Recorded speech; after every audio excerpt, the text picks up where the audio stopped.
This is The Space Shot, episode 57 for July 10th, 2017. Telstar Part 1 and Juno. Hey everyone, welcome to The Space Shot, your daily space history, pop culture, and news fix. I'm John Molnix. A really cool news item for today. The Juno spacecraft just passed over Jupiter's Great Red Spot in what is the closest ever pass to this massive Jovian storm. The Great Red Spot can vary in size, but right now it's currently about 1.5 times the size of Earth. So if you're wanting to feel incredibly small, our entire planet and everything we know could be consumed by this spectacular storm on Jupiter. As I'm recording today's episode, Juno just made history. In the following days, I'll be sure to share the new images that have been taken of Jupiter on this closest ever pass above the Great Red Spot. Be sure to follow me on Instagram and Twitter for links to that content, which should be available on or around July 14th.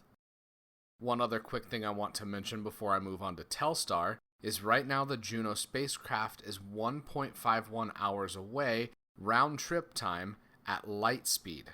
So it's about 1 billion miles away round trip right now. There's some seriously long distance data dumps going on between the Juno spacecraft and NASA's Goldstone array that's part of the Deep Space Network.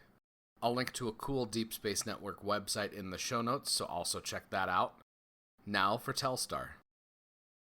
Hello, Walter Cronkite. Hello, United States. On my television screen here in Brussels, I have on the left-hand side the Statue of Liberty, on the right-hand side the Eiffel Tower. They are both together, it's clear.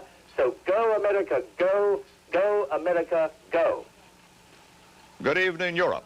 This is the North American continent live via AT&T Telstar, July 23rd, 1962, 3 p.m. Eastern Daylight Time in the east. The New York skyline on the Atlantic Ocean. And that's the Brooklyn Bridge. On the west, 3,000 miles away, San Francisco. 12 noon at the Golden Gate Bridge, high above the entrance of San Francisco Harbor. The same sun. That was Walter Cronkite with the first live television transmission via the Telstar satellite just a few weeks after its launch from Cape Canaveral. On July 10th, 1962, Telstar was launched on a Thor Delta rocket. Minus 10, 9, 8, 7, 6, 5, solo fuel, 3, 2, 1, 0. Telstar 1 was the first privately built active communications satellite, and it was the first time that a commercial company, AT&T, had paid NASA to launch a satellite.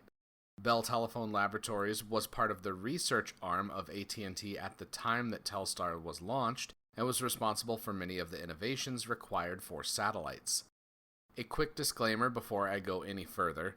I do work for AT&T, and this podcast episode in no way reflects the views of AT&T or Nokia Bell Laboratories, as this is a personal project.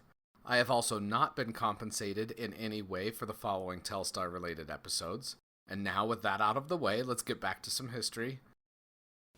As early as 1954, at the Bell Telephone Laboratories in Murray Hill, New Jersey, the possibilities of satellite communications had been foreseen by Dr. John R. Pierce. Although 3 years would have passed. John Robinson Pierce was a Bell Labs scientist that worked on projects from vacuum tubes to satellites. Pierce, along with other scientists at Bell Labs, worked on building the first active communications satellite for AT&T. An active communication satellite can take a signal broadcasted from the ground, process it, and then relay it back down to another point on Earth that is too far away for ground transmissions to be used.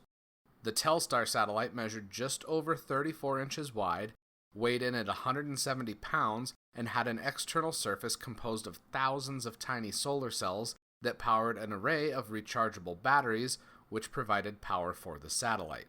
Research into the components that comprise the inner workings of satellites and most modern electronics was conducted by AT&T Bell Labs in the decades up to Telstar's launch. Tiny things are equally important. Transistors. Without them, Telstar could not relay messages in space, and rockets could not be so precisely directed or controlled. Solar batteries to borrow power from the sun and keep Telstar's electronic gear alive. These inventions and more, products of telephone research, were on hand when the time came for Bell Labs to put the first Telstar together at its Hillside, New Jersey location. The phone that you're listening to this podcast on can have billions of transistors packed into a device that fits in your pocket. Compare that with the 1,064 transistors that help Telstar transmit video, audio, and data across the Atlantic. In the next episode, I'm going to talk more about Telstar, specifically the first transatlantic TV broadcast, which occurred a few weeks after today's launch. I'm also going to talk about the Starfish Prime event that happened yesterday and how it affected Telstar later on in its mission. Tomorrow, I've also got a bit of Skylab history, so be sure to subscribe so you don't miss any episodes. Producing a daily podcast takes a lot of time, and I would love if you could take just a minute to leave a rating or review in Apple Podcasts and let me know what you think. If you're so inclined, you can ask me questions in chat on Instagram and Twitter. Find me at John Molnix pretty much everywhere. Subscribe to the podcast and share it with anyone you know that loves history, space, or pop culture. I'm John Molnix, and I'll catch you on the flip side.